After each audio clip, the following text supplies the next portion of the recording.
എനിക്കൊരു 18 വർഷത്തോളമായി ഈ ഡയബറ്റീസിൻ്റെ പ്രശ്നം ഉണ്ടായിട്ട് ഇങ്ങനെ ചെറിയൊരു മെറ്റ്ഫോർമിൻ എന്നൊരു മരുന്ന് കഴിച്ചുകൊണ്ടിരിക്കുകയായിരുന്നു. 18 വർഷമായിട്ട് ചെയ്യുന്ന നോക്കിയിട്ടില്ല. അപ്പോൾ അതുവഴി ഇടയ്ക്ക് നമ്മുടെ സന്ദീപ് വഴി എനിക്കൊരു മീറ്റിങ്ങിൽ വെച്ചിട്ട് ഞങ്ങൾ പരിചയപ്പെട്ടു. പിന്നെ അപ്പോൾ പറഞ്ഞു ഇങ്ങനെ ഐക്കോഫി എന്ന് പറഞ്ഞൊരു പ്രൊഡക്റ്റ് ഉണ്ട്, അത് മൂന്നാട്ടം കഴിച്ചു നോക്ക് എന്നിട്ട് പറയാൻ പറഞ്ഞു. അങ്ങനെ ഞാൻ ആദ്യത്തെ ഇതെടുത്തു. അപ്പോൾ അതിലെടുത്ത് എനിക്ക് ഈ യൂറിനിലെ കൂടെ ചെറിയൊരു പതിയും മറ്റൊക്കെ പോകുന്ന പ്രശ്നം ഉണ്ടായിരുന്നു, ക്ഷീണം ഉണ്ടായിരുന്നു ഭയങ്കരമായിട്ട്, കൈകാലം മരവിപ്പ്, ഒരു തളർച്ചമാരി, ഒന്നിനും ഉഷാറില്ലായ്മ. അപ്പോൾ വെറുതെ ഇരുന്നാലും എനിക്ക് ഉറക്കം തൂക്കുമായിരുന്നു. അപ്പോൾ ഇപ്പോൾ ഞാൻ 4ാമത്തെ ബോട്ടിൽ കഴിച്ചു.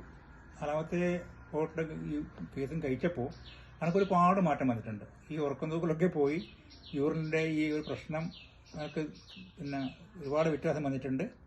പിന്നെ രാത്രി എനിക്ക് നല്ല ഉറക്കം കിട്ടുന്നുണ്ട്. ഇപ്പം ഞാൻ 5ാമത്തെ ബോക്സ് വാങ്ങിയിരിക്കുകയാണ്. ഇത് കണ്ടിന്യൂ ചെയ്യണമെന്ന് എനിക്കുള്ളത്. കാരണം വെച്ചാൽ നല്ലൊരു ഉഷാറുണ്ട്. എന്തുകൊണ്ടെന്ന് വെച്ചാൽ നമ്മളെ വെയിറ്റ് ഒരുപാട് കുറഞ്ഞിട്ടുണ്ട്. വെയിറ്റ് കുറയുന്നതോടുകൂടി ആൾക്കാർക്ക് ചോദിക്കും നീ ഇങ്ങനെ മെലിഞ്ഞു പോയത്, പിന്നെ എന്താ പ്രശ്നം. പക്ഷേ എനിക്കങ്ങനെ തോന്നുന്നില്ല മെലിഞ്ഞ് അയക്കുന്നത്. എനിക്ക് നല്ലൊരു ഉഷാറാണ് തോന്നുന്നത്. ഇപ്പം ഞാനിപ്പം വെള്ളപ്പിലൊക്കെ എപ്പോഴും ഞാൻ ഓടിച്ചാടി വർക്കൊക്കെ ചെയ്യും. അതുകൊണ്ട് ഞാൻ ഈ രോഗികളോട് പറയാണ്, നിങ്ങൾ ഐക്കോഫി കഴിക്കാൻ തയ്യാറാവുക, അല്ലെങ്കിൽ ഐക്കോഫി നിങ്ങൾ അതിൻ്റെ ആൾക്കാരുമായിട്ട് ബന്ധപ്പെടുക, ഒന്ന് തുടങ്ങ്. അപ്പോൾ നിങ്ങൾക്ക് മനസ്സിലാവും അതിൻ്റെ ഗുണം. ഇതൊരു പബ്ലിസിറ്റിക്ക് വേണ്ടി പറയുന്നതല്ല, എൻ്റെ അനുഭവമായത്. Okay, thank you. മോനാട്ടം കണ്ടില്ലേ, കറക്റ്റ് വ്യക്തമായിട്ട് കാര്യങ്ങളൊക്കെ അവർ കൃത്യമായി പറഞ്ഞു തന്നിട്ടുണ്ട്. നമ്മുടെ മയിലാണ് സ്വദേശം, കണ്ണൂർ മയിലാണ് സ്വദേശം. അപ്പോൾ ഞാൻ ഇദ്ദേഹത്തിനെ പരിചയപ്പെട്ടത് തന്നെ ഒരു മീറ്റിംഗിൽ വെച്ചിട്ടാണ്, നമ്മുടെ എക്സർവൈസ്മെന്റ് ഒരു മീറ്റിംഗിൽ വെച്ചിട്ടാണ് പരിചയപ്പെട്ടത്.